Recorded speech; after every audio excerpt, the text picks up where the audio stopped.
Scène de genre et védutisme. Scène de genre.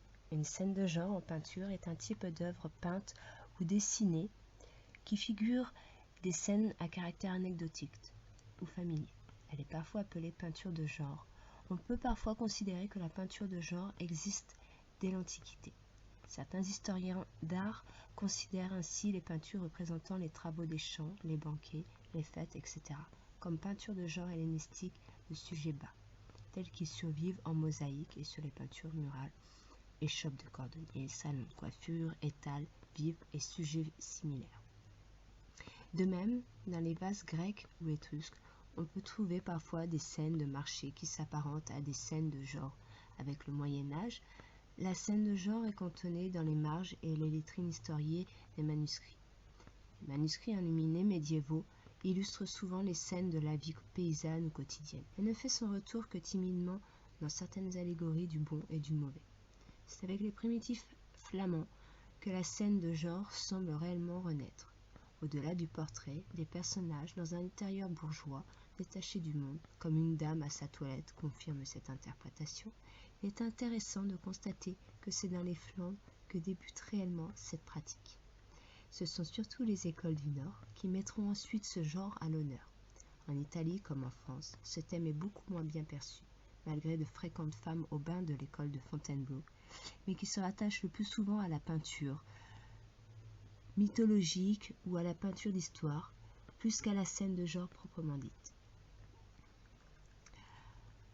En Italie, en 1625, une école de peinture de genre, dont les œuvres ont fini par triompher du dédain affiché par d'éminents peintres bolognais pour être prisés au fil du temps, le style pictural inspirera les œuvres. La France du XVIIe siècle ou le XVIIIe siècle a un intérêt accru pour la représentation de la vie quotidienne, que ce soit à travers les peintures romantiques ou le réalisme prudent. Et d'autres ont peint des groupes détaillés ou des portraits individuels de paysans qui allaient influencer la peinture du XIXe siècle. En Espagne, il existait une pratique d'observation sociale et de commentaires antérieurs basée sur la vieille habitude latine, pratiquée par nombre de peintres et d'enlumineurs. Au siècle d'or espagnol, on peint de nombreuses scènes de genre picaresques, de vie, de rue, ainsi que les scènes de cuisine connues sous le nom de bodegones. Plus d'un siècle plus tard, les commentaires pessimistes sur la condition humaine ont porté la scène de genre à un niveau d'expressivité sans précédent, spécialisé dans les scènes de genre légèrement humoristiques. Par la suite, les impressionnistes ainsi que des artistes du XXe siècle ont peint des scènes de la vie quotidienne. Mais dans un contexte de l'art moderne, le terme peinture de genre a essentiellement été associé à la peinture réaliste, particulièrement anecdotique, de scènes contemporaines et prises sur le vif. Védutisme. Le védutisme est un genre pictural basé sur la représentation perspective de paysages urbains. La veduta, védute au pluriel, qui signifie ce qui se voit, donc comme on le voit, s'apparente à la scénographie, puisque l'artiste met en scène une vue extérieure et présente des problèmes de recherche spatiale.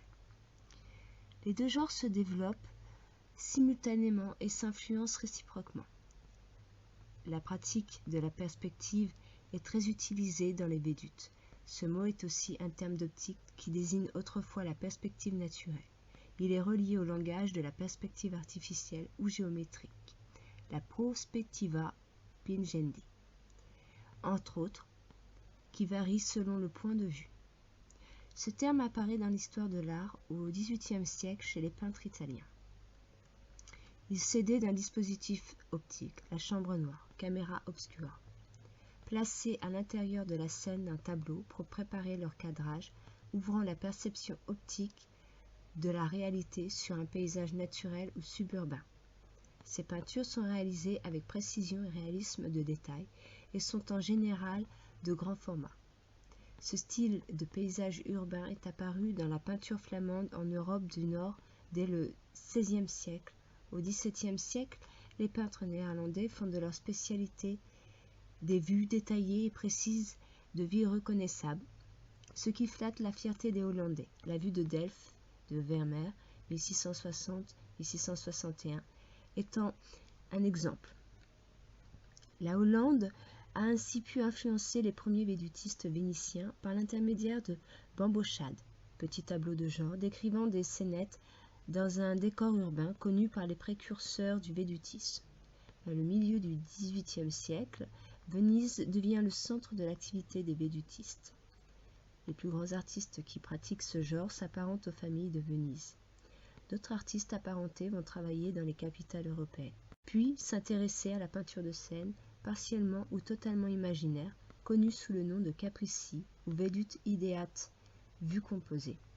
Ces séries topographiques furent reproduites en grand nombre et influença.